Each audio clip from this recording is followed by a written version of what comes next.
Baik, Assalamualaikum warahmatullahi wabarakatuh. Selamat berjumpa lagi dengan kami. Salam warahmatullahi wabarakatuh. Ya, saya Helmi Novian dan Bapak Yandi ya dalam mata kuliah statistik sosial. Ini menarik, statistik sosial ini kan bukan suatu yang sangat luas ya. Statistik dalam dimensi sosial itu sudah kita bahas dalam pertemuan pertama ya dan kedua. Jadi yang paling penting di sini bagaimana kita bisa mengoperasionalkan statistik, mengintegrasikan statistik ini ke dalam ilmu-ilmu sosial ini secara umum dan khususnya pada kesenian. Kesenian yang kita maksud di sini tentunya bukan hanya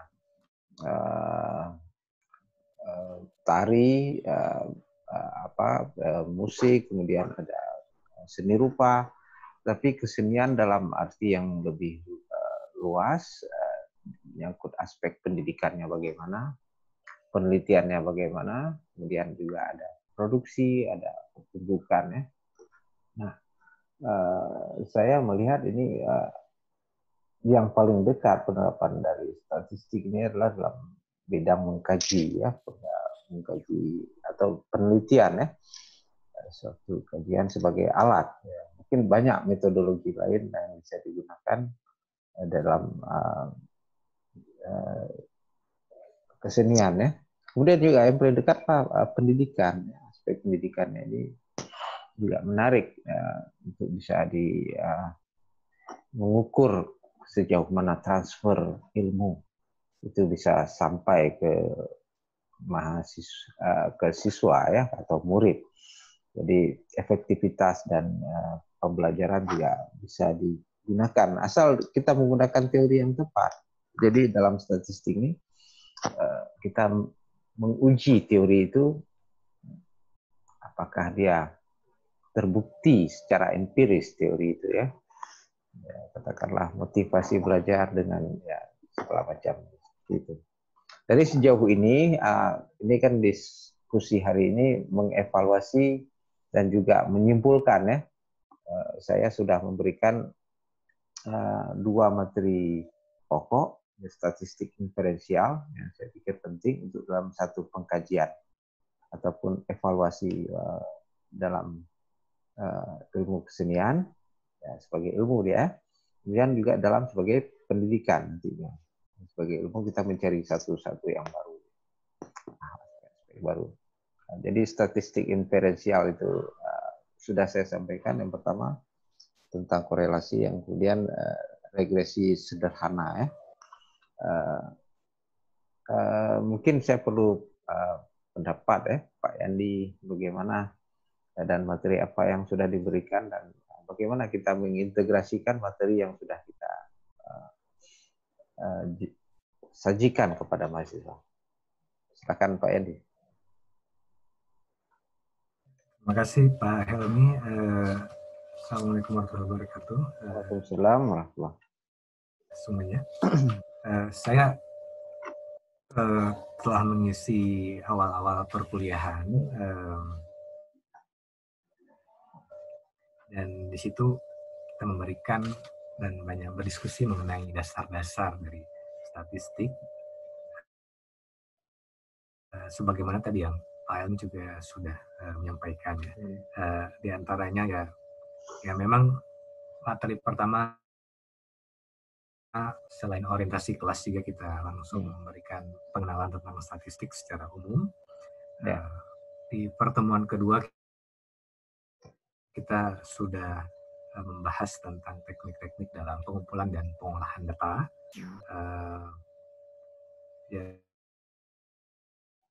Termasuk juga dibahas di situ beberapa jenis metode dalam pengumpulan itu, media yang digunakan, apakah berbasis paper atau kertas atau juga elektronik, cara sampling dan membedakan sensus, survei begitu di pertemuan kedua gitu ya. Kemudian dalam kelas juga selanjutnya kita membahas tentang penyajian data, kemudian pertemuan selanjutnya ada materi tentang distribusi frekuensi. Nah, di sini teknik-teknik menghitung atau keahlian menghitung itu sudah mulai kita gunakan. Apalagi pada pertemuan yang selanjutnya lagi ada materi tentang ukuran pemusatan ya.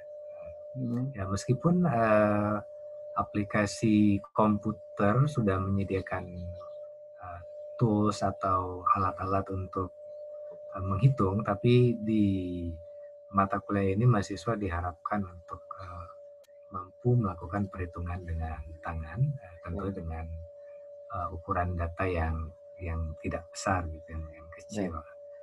Saya menekankan bahwa komputer akan sangat berguna jika kita mengelola data yang sangat besar. Yang artinya bahwa setiap peneliti juga harus mampu melakukan teknik perhitungan ukuran-ukuran pemusatan seperti rata-rata, median, dan modus. Gitu. Ya terakhir, ketika distance learning, social distancing yang mengharuskan kita distance learning, ya kita sudah menggunakan pembelajaran yang dimediasi video, sehingga di materi terakhir yang saya sampaikan itu sudah judulnya ukuran variasi dan dispersi ya. Saya tidak dapat feedback tentang bagaimana respons mahasiswa saat itu karena tidak bersifat interaktif seperti ini, Pak. Setidaknya ada materi yang kita sampaikan melalui rekaman layar saya ataupun dari sumber lain yang saya pikir relevan, seperti dari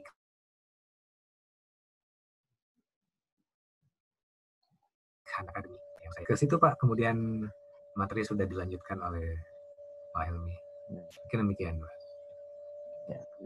Ya, baik. Bagian pertama kita menjelaskan statistik deskriptif ya. Diharapkan nanti mahasiswa bisa menjelaskan, memahami, dan juga terampil dalam menghitung menggunakan peralatan-peralatan statistik deskriptif itu. Kemudian di bagian kedua itu bagian saya, kebetulan setelah midterm rencananya kan, walaupun di tengah-tengah itu kita melakukan UAS ya, UTS ya, ujian tengah semester. UTS. Ya, saya memberikan materi statistik inferensial ya. Jadi statistik inferensial, ya, seperti saya katakan tadi, itu kita mau membuktikan sesuatu. Jadi ada uji hipotesis. Nah, walaupun sampai sejauh ini saya belum masuk bagaimana merumuskan hipotesis. Hanya sekedar bagaimana sebagai awal ya, sebagai awal bagaimana mereka terampil menghitung dan akrab dengan simbol-simbol atau operasional yang digunakan, tanda-tanda yang notasi yang digunakan dalam statistik, supaya terbiasa ya bagaimana apa itu makna sigma, apa itu makna dan lain sebagainya ya, sehingga secara manual mereka bisa melakukan perhitungan dengan tangan. Nah, menarik tadi perkembangan ilmu statistik ini kan kita bisa menggunakan komputer gitu ya, aplikasi komputer, Excel, SPSS, dan banyak lain ya, paket-paket, istilahnya paket statistik. Jadi perlu mengolah regresi sederhana, masukkan, ada datanya. Jadi kan, mau hitung frekuensi, persentase, ada datanya. Nah, itu perkembangan terkini ya, sehingga bentuk data-data yang panjang sifatnya dan besar itu kita lebih mudah dengan statistik. Namun juga dari statistiknya yang penting di awal kita sampaikan uh, uh, statistik ini ya tidak bermanfaat apa-apa kalau tidak ada data gitu ya. Ya, tidak ada data, maka oleh karena itu mereka data harus diperoleh. Bagaimana cara mendapatkan data itu ada beberapa langkah kan? Ya, ada beberapa langkah dan berapa metode, ya, misalnya dengan wawancara, dengan kuesioner. Dan itu karena ibaratnya itu bahan baku utama dari statistik. Nah, oleh karena itu saya selalu menyertakan ketika saya memberikan contoh ini datanya, saya buatkan di atasnya itu berdasarkan hasil wawancara, berdasarkan hasil penyebaran kuesioner. Nah, baru tolong kerjakan PR ini, X-nya ini, Y-nya ini, tolong hitung koefisiennya. Jadi data itu tidak serta-merta muncul. Jadi dalam model pembelajaran kita sekarang ini, mereka juga paham ya secara lebih komprehensif bagaimana peran elemen-elemen yang diperlukan dalam statistik itu, ya, data terutama kan. Nah, data tentu bagaimana cara mendapatkannya. Nah itu kadang sering kurang dijelaskan ya, tiba-tiba udah masuk ke complicated statistik, kasih data oke, karena pengantarnya kuat kan. Tapi kita perlu mengulang-ulang lagi, ya, mengulang-ulang lagi ketika kita mengoperasionalkan peralatan statistik, ya, terutama dalam proses transfer ilmu. Nah, ada beberapa pendapat tentang ini ya.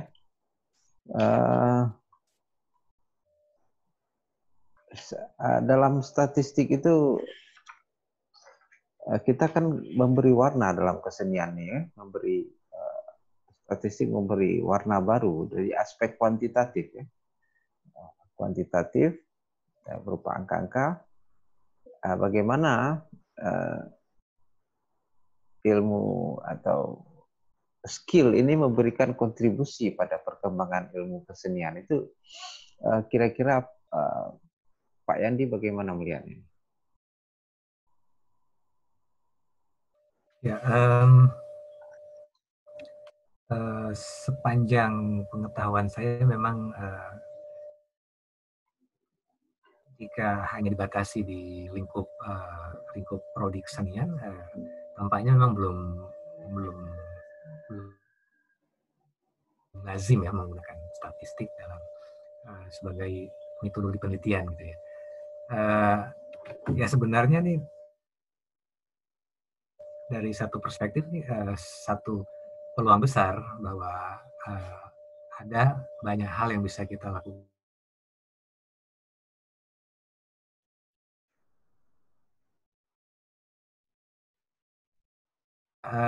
melalui pengamatan saya ketika kita mencoba memberikan tugas kelompok tentang pemanfaatan statistik, bagaimana mereka mengumpulkan data primer, mengolahnya, tampaknya ada semacam antusiasme yang yeah. Sebenarnya bisa saya lihat ya. Terlihat dari ketika kelas berdiskusi mengenai topik tugas kelompok ini, topik penelitian kuantitatif yang akan dilakukan ya. Itu cukup menarik dalam diskusi itu bagaimana mereka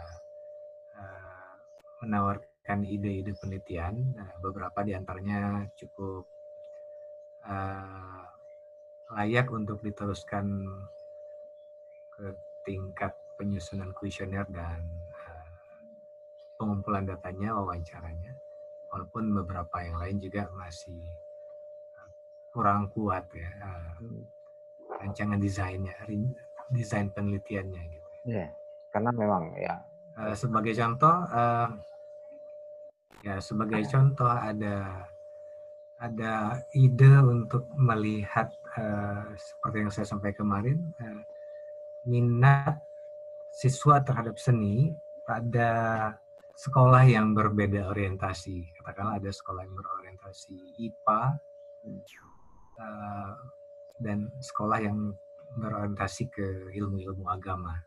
Nah, apakah ada perbedaan terhadap apresiasi dan minat siswa di kedua sekolah itu? Nah, itu cukup menarik dan sayangnya kejadian luar biasa ini membuat itu belum bisa dilaksanakan ya, karena itu perlu langsung observasi di lapangan. Nah, ide-ide lain misalnya melihat kinerja dua grup teater di dua perguruan tinggi ya, di mana ada semacam ketimpangan kinerja output antara satu teater dengan teater yang lain. Itu juga saya pikir cukup bagus karena ada mata kuliah manajemen kesenian yang akan menjadi dasar teoretik dalam penelitian itu. Topik lain seperti bagaimana kerajingan TikTok itu mempengaruhi prestasi akademik mahasiswa. Ya, saya melihat TikTok sesuatu yang trending dan kadang di situ melibatkan skill-skill seni, ya karena harus bernyanyi atau menari atau perform, sehingga saya pikir itu juga menarik.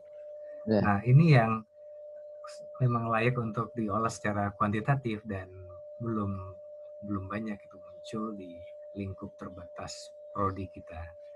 Ada yang melanjutkan? Saya melihat sebenarnya ada peluang yang besar.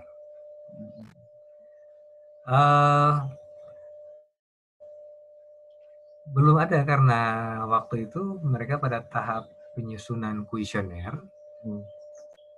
Pertanyaan-pertanyaan yang akan diajukan dalam wawancara dan belum satupun yang melaporkan kepada dosen waktu itu desain kuesionernya dan bentuk-bentuk pertanyaannya. Itu tahap yang waktu itu terpaksa terhenti ya.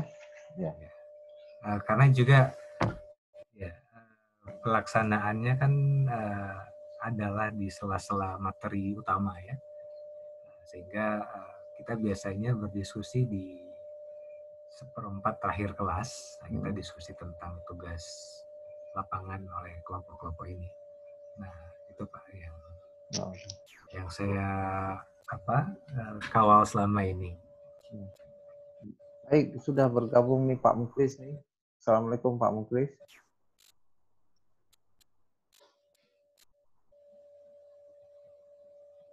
Bisa. Pak Muklis belum kelihatan. Ya, starting gambarnya ya. Oke, kita lanjutkan ya. Pelan-pelan kita nanti diskusi. Bila perlu kita perpanjang nanti dalam diskusi persoalan jurnal nanti ya. Ya, menarik. Ya, kita selesaikan sesi ini dulu. Baik, dalam statistik itu ya, ya bagaimana menempatkan statistik itu, kembali kita ke situ dalam kesenian sebagai ilmu, karena ini sosialnya konteks sosial humaniora ya. Saya yakin ada di situ tempatnya, cuman di mana kita mau menempatkan ya. Dan yang paling tepat, yang paling saya kira bukan tepat ya, yang paling mungkin ya, itu di penelitian. Jadi dalam pengembangan satu bidang apapun itu, bidang ekonomi, bidang sosial, bidang ilmu eksat ya, yang diperlukan adalah pengkajian ulang ya. Jadi semacam exercise apa yang sudah dilakukan terdahulu dan bagaimana sekarang dan apa yang mungkin terjadi ke depan. Nah, statistik, beberapa perangkat statistik dan kini sudah memungkinkan untuk itu. Dan yang menarik dari metode kuantifikasi kuantitatif ini adalah kita bisa membuktikan sesuatu. Kita bisa membuktikan suatu pendapat ya, suatu generalisasi yang sudah dilakukan dahulu dan membuat generalisasi baru gitu ya. Jadi ya itu relatif, sifatnya relatif, dan bisa terus disitulah saya kira berkembangnya kesenian dia sebagai ilmu nantinya. Nah, yang perlu ditransfer kan. Namun lebih dari itu, aspek kesenian ini kan luas dia kan. Ini ada estetisnya ada ya. Ada bidang estetika. Nah, ini yang menarik sehingga dari kuantifikasi ya, kita tidak bisa mengukur bahwa kadang-kadang bagaimana dalam statistik itu bisa mengukur estetik gitu kan. Itu juga ya. Tapi persepsi bisa ya. Nah, jadi memang dalam persepsi bisa. Ya. Jadi persepsi bisa, persepsi dia dikuantifikasi ada mencoba seperti itu. Tapi itu bukan suatu kesimpulan yang bisa kita tarik generalisasi. Nah itu sejauh ini saya sudah memberikan regresi linear sederhana. Mungkin kalau dimungkinkan nanti ada berapa pertemuan lagi? 1 pertemuan ya. Sebelum final ya, ada kesimpulan ya. Nah itu jadi menarik kalau proyek-proyek itu bisa dilakukan ya, tapi dalam keadaan seperti ini apakah bisa direalisasikan ya, karena juga butuh komunikasi ataupun interaktif yang konsultasi dari mahasiswa untuk bagaimana mengarahkan proyek itu lebih pas nantinya. Gimana? Ya, bagi saya hal yang lebih krusial dalam ya katakanlah alternatively kita mengambil teknik memanfaatkan fasilitas daring seperti Google Form dan sebagainya, tapi yang lebih krusial dalam pemanfaatan fasilitas-fasilitas itu saya lihat adalah sampling ya, masalah sampling. Sering sekali studi yang memanfaatkan Google Form atau semacamnya itu menghasilkan ya sampel yang tidak random gitu ya, karena nanti itu akan memberikan sampel-sampel yang cenderung ke satu kelompok tertentu ya. Nah, permasalahannya di situ ketika mencoba menggunakan katakanlah Google Form, karena random sampling ini perlu didesain dan kalaupun pengambilan sampel itu kita lakukan secara daring, maka itu melibatkan tidak hanya sekedar menyebar kuesioner di grup WhatsApp atau email, tapi kita harus tahu siapa yang akan kita tuju gitu. Jadi pengacakan atau randomizing itu harus dilakukan di sisi peneliti, baru kemudian kita contacting target kita yang sudah kita acak. Nah, itu yang saya pikir sering sekali luput ya dalam banyak penelitian yang menggunakan merek Google Form atau merek-merek lain. Nah, itu masalahnya. Begitu Pak yang jadi tantangannya mungkin.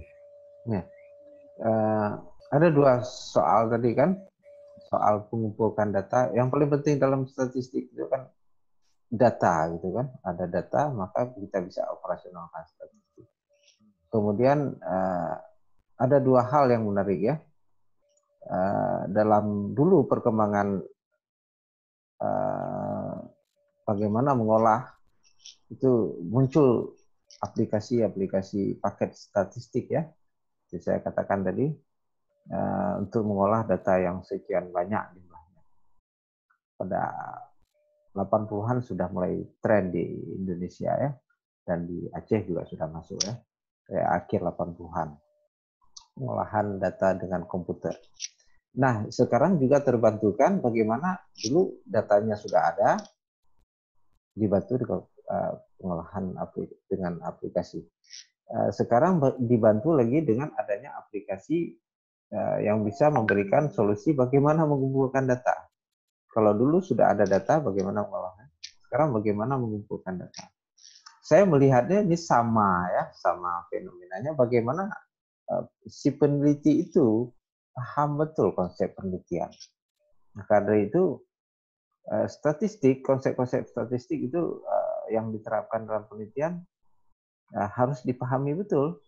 Apa itu populasi, apa itu sampel, apa itu sampel acak atau sampel probability, non probability harus dipahami betul dan harus disampaikan di dalam laporan penelitian. Wajib itu hukumnya. Iya. Ya. Saya meneliti persepsi ataupun tanggapan merek misalnya merek pakaian wanita, ya kan, pakaian wanita perempuan, tapi populasinya laki-laki gitu. Jadi kan agak kurang pas gitu kan. Nah itu yang kadang-kadang diabaikan. Pakai teknik Google Form gitu segala macam dan itu. Dah. Ternyata yang kita teliti ini harusnya populasinya adalah wanita. Tapi yang ditonjolkan bukan populasinya itu, Google Form-nya itu teknik dengan telah menggunakan itu, maka dia menyampaikan pesan ini sudah valid, sudah pas gitu ya. Jadi siapa yang saya tanya itu? Populasi ya. Saya mau menanyakan makanan anak-anak, saya mau meneliti makanan anak-anak ini diterima nggak dengan pasar. Terus kita harus sebutkan populasinya adalah anak-anak. Ternyata yang kita wawancara itu karena Google Form, ya sebar-sebar aja itu, malah orang-orang dewasa itu kan, yang punya HP itu. Jadi populasi penting saya kira. Nah, itu dulu dikonkretkan. Nah dari populasi ini kita baru step berikutnya, kita mau ini secara probabilitas atau non probabilitas. Nah keduanya ada konsekuensi. Nah, kalau probabilitas tentu semuanya akan fair ya. Nah, jadi kalau non probabilitas akan memudahkan peneliti. Nah, misalnya non probabilitas seperti pakai rumus Slovin segala macam itu kan. Kalau probabilitas ya kita ikuti probability dari teori statistik itu kan, teori peluang dari setiap elemen itu muncul sebagai bisa stratified. Artinya begini, konsekuensi dengan populasi, yang paling pertama dulu populasi, sudah oke populasinya. Yang kedua, kita mau menentukan ini secara probability atau non probability. Kalau non probability, maka kita menentukan itu secara sepihak. Saya mau mengatakan pendapat tentang makanan anak-anak ini di daerah A saja dengan margin error sekian. Itu saya yang tentukan. Maka kesimpulan generalisasi yang saya dapat hanya sebatas di daerah itu saja. Saya tidak bisa mengeneralisasi di daerah itu menjadi generalisasi yang lebih luas lagi. Karena tidak terwakili dia dengan non-probabilitas itu. Tapi kalau probabilitas semua terwakili. Saya bisa mengambil sampel kecil saja 5, tapi saya bisa menyimpulkan untuk mewakili 4 juta penduduk di Aceh. Nah, itu kelebihan dari probabilitas. Nah, itu harus dijelaskan. Populasinya ini, sampelnya ini, ya, ukuran sampelnya ini. Nah, sehingga orang tahu, oh ini non probability, berarti kasuistik nih. Cukup di daerah itu saja. Tidak bisa kita mengambil kesimpulan bahwa ini di Aceh atau di Indonesia. Tapi kalau probability itu bisa. Makanya harus detail di dalam sampel.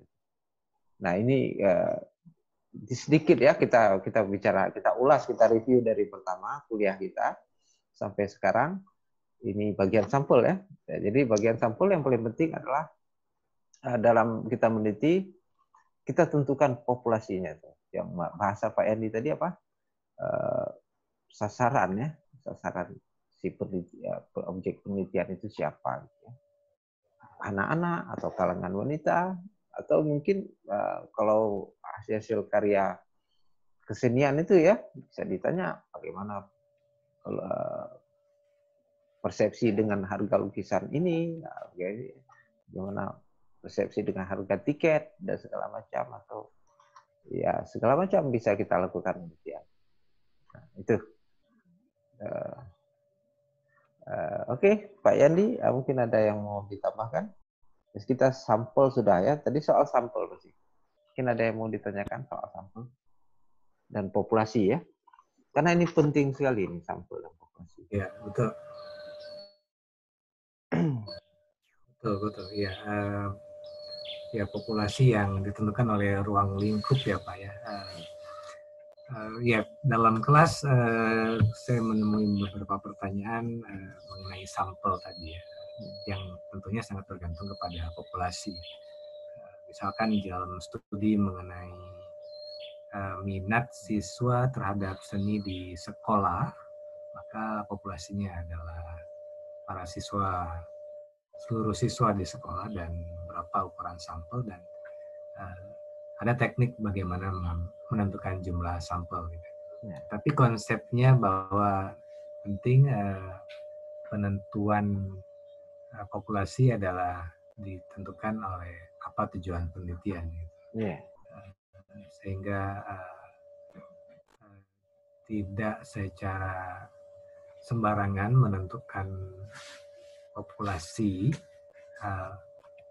jika topik penelitiannya itu sudah kita tentukan gitu ya. Jadi misalkan tidak mungkin populasi dari studi tentang minat siswa SMA itu mengambil sampel dari sekolah lain yang jika topiknya adalah sekolah yang ditentukan. Jika sekolah yang ditentukan adalah SMA B, maka tidak boleh mengambil dari SMA yang C gitu. Jika topik atau judulnya seperti itu. Nah, pertanyaan-pertanyaan seperti itu muncul di kelas dan ya kita mencoba memberikan materi yang terkait dengan bagaimana mengambil sampel, dan itu yang sebenarnya perlu untuk ada kesempatan bagi mahasiswa untuk berpraktek ya. Nah, yang sekarang ini terpaksa tidak bisa dilaksanakan di lapangan. Mungkin demikian, Pak. Ya, ini juga satu hal yang baik. Ini soal sampel juga kita sudah bahas, dan sampel itu bagian dari populasi. Populasi itu terkait dengan tujuan penelitian kita kan. Jadi jangan salah-salah menentukan populasi. Sampel itu bagaimana mengurangi istilahnya ya, ambil sedikit saja dari sejumlah populasi yang utuh. Populasi itu seluruhnya ya. Jadi ini penting karena menghemat biaya, menghemat waktu dengan adanya teknik sampling. Dan teknik sampling itu ada terbagi, tadi saya katakan ada probability dan non-probability. Nah, ini penting dipahami juga apa itu probability, apa itu non-probability, karena terkait dengan generalisasi. Kita bisa menyimpulkan di akhir cukup luas atau terbatas. Jadi dalam probability sampling itu bisa menyimpulkan mewakili dari populasi atau mewakili dalam lebih arti luas lagi.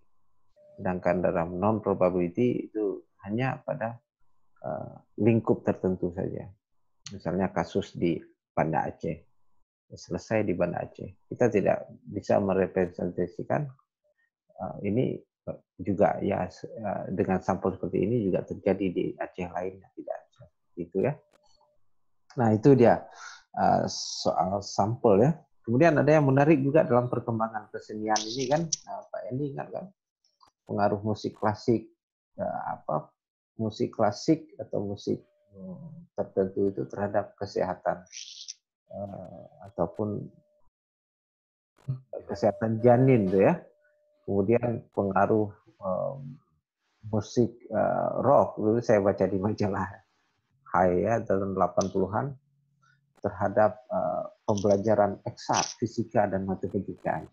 Dan itu kan menarik kan, ada satu lompatan-lompatan yang digunakan. Nah, statistik bisa membuktikan itu. Nah, itu kan ada artikelnya. Kita bawa lagi, kita bikin eksperimen lagi. Benarkah itu? Pengaruh musik klasik itu terhadap kecerdasan atau ketenangan seseorang. Oke, kita sambung lagi ya. Kita sambung, nampaknya diskusinya hangat. Baik.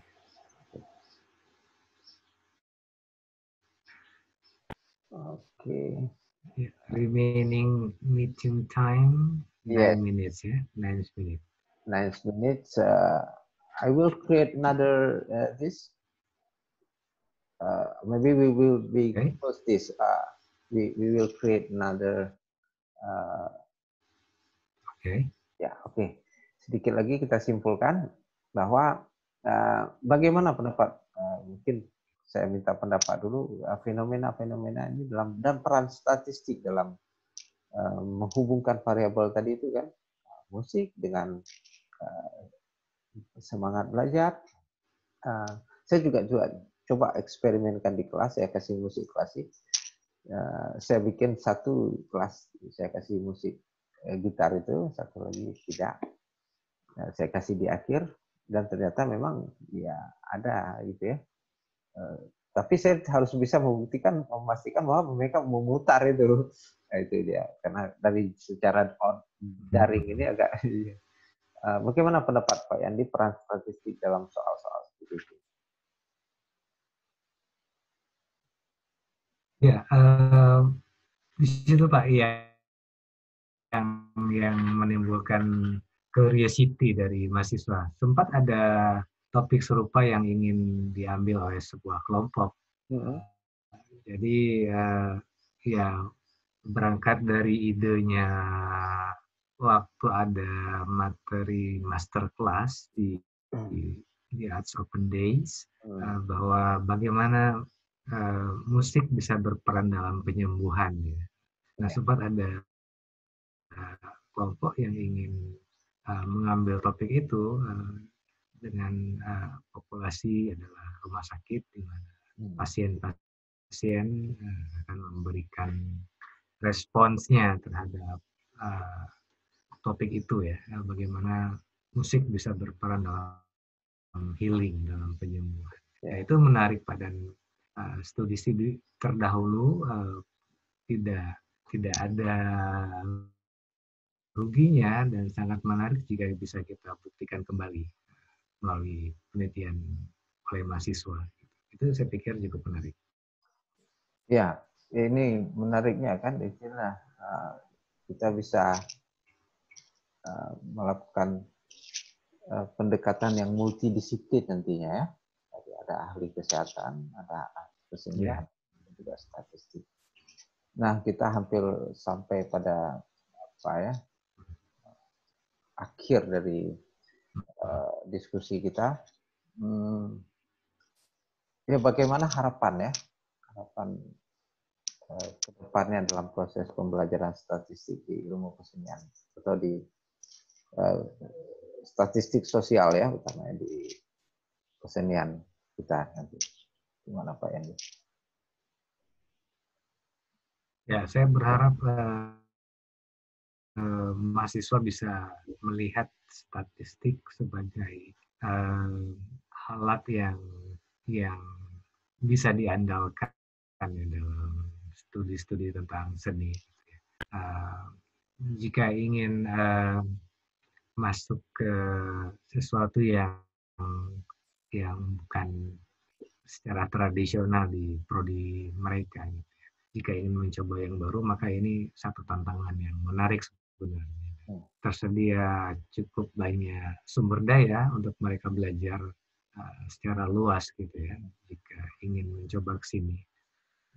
Artinya tidak perlu ada ketakutan atau kekhawatiran bahwa sebagai mata kuliah yang relatif baru diperkenalkan di program studi ini, mereka akan menemui banyak kesulitan. Tidak begitu ya. Ada banyak sekali sumber daya pengetahuan yang bisa dimanfaatkan, dan mahasiswa bisa memahami dan menyadari tentang potensi kuat dari teknik-teknik statistik dalam studi-studi sosial atau studi-studi tentang seni. Mungkin begitu, Pak. Ya, ya memang dalam situasi seperti ini semangat belajar harus tumbuh terus.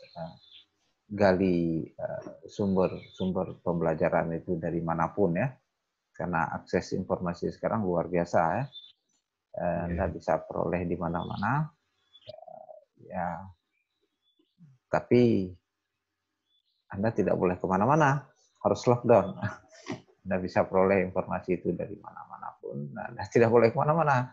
Nah itu persoalannya, jadi memang terus belajar ya, belajar di rumah, belajar secara mandiri, kembangkan. Statistik adalah perlu latihan. Jadi ada keterampilan. Nah pendekatannya sama seperti dalam kita belajar seni ataupun instrumen musik tertentu, itu supaya terampil itu diulang-ulang, repeated, diulang-ulang. Dan untuk mengulang materinya banyak, ada di mana-mana.